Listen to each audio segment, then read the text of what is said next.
हमें सिलाई नजर आ रही है इस तरह, क्योंकि हमने इस फ्यूज के ऊपर सिलाई लगा ली है। और उस पे अब हम इस लेस को अंदर की तरफ करके, देखिए ये लेस हमें अंदर की साइड करनी है और उसी सिलाई पे हम सिलाई लगाते हुए चलेंगे। ये सिलाई के ऊपर ही सिलाई लगानी है, लेस का रुख अंदर की तरफ करके इस तरह ऐसे। चोंच का हमें बहुत ध्यान रखना पड़ेगा इसमें, अदरवाइज आपका कपड़ा अटक जाएगा चोंच वाली जगह से। इस तरह यहाँ पे हमने सिलाई लगा ली है, ये अंदर की तरफ कर दी है। अब हम इसके ऊपर कपड़ा रखेंगे अपना, ये वाला इस तरह ऐसे, और यहाँ ऊपर से हम इसको सिलाई लगा लेंगे। जो हमारी सिलाइयाँ नजर आ रही है उन्हीं के ऊपर से ऐसे। केवल चोंच के टाइम पे हमें ध्यान रखना है कि हमारी लेस कहीं चोंच में प्रॉब्लम ना करें, बस। उसके अलावा आप बिल्कुल आराम से चीजों को कर सकते हैं। जो हमारा यह पेस्टिंग वाला कपड़ा है ना, इसके जो आगे वाला कपड़ा है जिसपे ये पेस्ट हुआ है, उसको हम पेस्टिंग पे ऐसे करके कच्चा लगा देंगे। मतलब ये कपड़ा हमें पेस्टिंग के ऊपर सेट करना है इस तरह, और इसको कच्चा कर देंगे। एक्स्ट्रा कपड़े को कट कर देंगे। आपका कॉलर हो, बैन हो, हमें ऐसे ही कपड़े पे सेट करना है। जिस कपड़े पे पेस्ट हुआ है उसको इस तरह फोल्ड करना है, इसके ऊपर इस तरह बिल्कुल। और अगर कॉलर है तो हम यहाँ से इसको किनारों को, मतलब चोंच को खत्म कर देंगे इस तरह ऐसे एक्स्ट्रा कपड़े को, और छोटे छोटे हम कट लगा लेंगे, चाहे वो कॉलर हो चाहे वो बैन हो इस तरह, क्योंकि ये कपड़ा अंदर की तरफ फोल्ड करने में बाद में परेशानी पैदा करता है। छोटे छोटे लगा लिए। अब हम इसको पलट लेंगे। सेम चीज करनी है, कॉलर हो या बैन हो। ये जगह पक्की होनी चाहिए, ये जगह यहाँ कच्चा नहीं होना चाहिए, आपका फटना नहीं चाहिए, वरना बाद में आपको लुक में बहुत ज्यादा परेशानी हो जाएगी इसको ठीक करने में। तो इसलिए आप इसको पक्का करके रखिए। सीधा करने पे हमारा कॉलर ऐसा नजर आ रहा है ना, बहुत सुंदर। इस तरह आप लेसेस भी डाल सकते हैं, पाइपिंग भी डाल सकते हैं आप इस तरह। कुछ भी इस कॉलर के अंदर गुम करके इस तरह ही आराम से बैन के अंदर भी, कॉलर के अंदर भी आप डाल सकते हैं। अब देखिए, चढ़ाने का मैं आपको वो जुगाड़ू तरीका बताती हूँ कि आपको प्रॉब्लम आएगी ही नहीं। क्योंकि कई बार क्या होता है कि गला उरेबमा है, गोल गला है, कहीं हल्के हाथ से हो जाता है, कहीं और छोटा बड़ा होने का बहुत ज्यादा, मतलब नए बिगनर के लिए चीजें हो जाती है। तो उसके लिए एक ऐसा तरीका है जो आप करेंगे अगर आपने उसमें, तो आपका कभी भी छोटा बड़ा या खिंचाव नहीं करेगा। सबसे पहले तो आप जब कॉलर कट करते हैं तो अपने इसको सूट के उसको नापिए, ठीक है। आपका कॉलर एक पॉइंट बड़ा हो जाए कोई टेंशन नहीं है, पर छोटा नहीं होना चाहिए, क्योंकि फिर आपकी मेहनत बहुत ज्यादा डबल हो जाती है और कपड़े की भी बर्बादी हो जाएगी। तो हम पहले एक बार इसको फिर से नाप लेते हैं चढ़ाने से पहले, ताकि हमें प्रॉब्लम ना आए। आप इसको ऐसे पकड़िए, ऐसे, इसको यहाँ से ऐसे कीजिए, इस तरह और इस तरह। अगर आपका कॉलर बिल्कुल परफेक्ट है तो आप चढ़ा दीजिए इसे, अदरवाइज छोटा बड़ा है तो उसका भी तरीका बताती हूँ। अगर आपका कॉलर गलती से छोटा हो गया है, आप यहाँ कंधे से उसको दाब दीजिए पहले ही सूट को, और उसके नाप का कर लीजिए। अगर बड़ा है तो हम ये जो सामने वाला कट है इसमें अगर आधा इंच बढ़ा देंगे तो कोई भी फर्क नहीं पड़ने वाला है कॉलर में।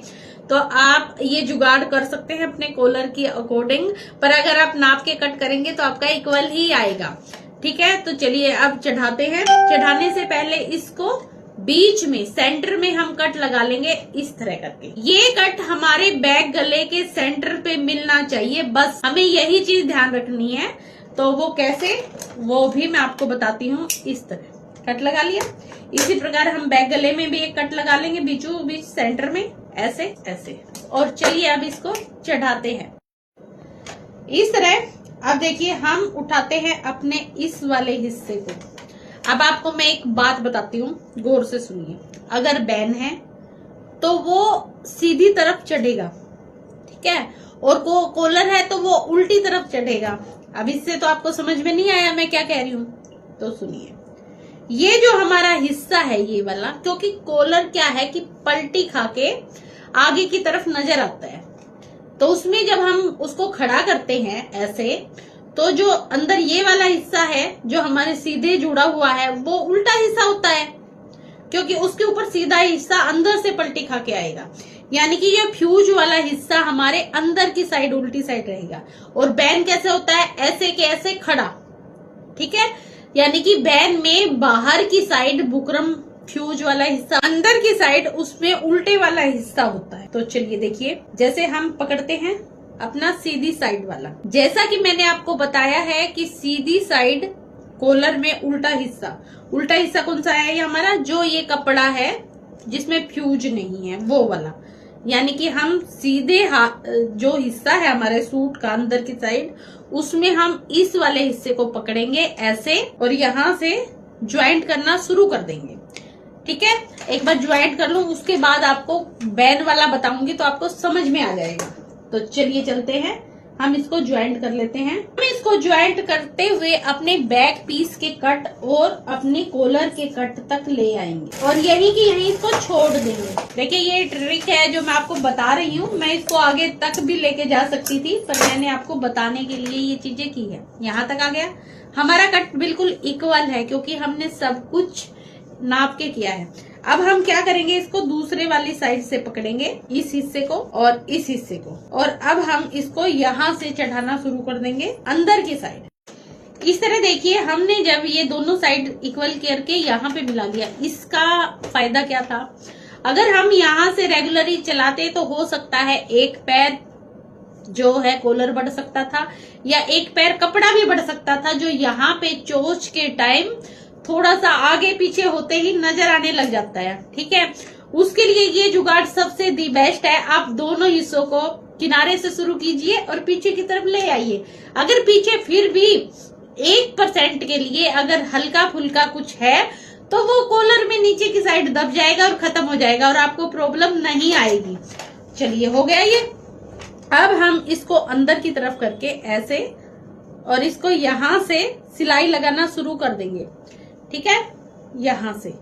यानी कि हमारी जो सिलाई होगी, जो ये बुकरम की पट्टी, ये सूट में हमारा फ्यूज वाला पीस उल्टी साइड आया है। अब ये जब हम इसको इस तरह पलटी करेंगे, इस तरह, तो ये सीधी साइड चला जाएगा। यही फर्क होता है बैन में और कॉलर में। कॉलर में क्या है कि आपको मतलब सीधी साइड जो अंदर से बाहर की तरफ पलटते हैं और कॉलर को बाहर से अंदर की तरफ पलटते हैं, ठीक है। बैन को अंदर से बाहर की तरफ और कॉलर को बाहर से अंदर की तरफ, ये फर्क होता है इन दोनों में। अदरवाइज दोनों चीजें बिल्कुल सेम चढ़ा सकते हैं, जैसे मैंने इसमें बताई। आपको कभी भी कोई परेशानी नहीं होगी। हाँ, 2-3 तरह की इनकी अलग अलग शेपें होती है, वो जैसे जैसे ड्रेसें बनेंगी मैं आपको उनके अकॉर्डिंग आपको ये चीजें बता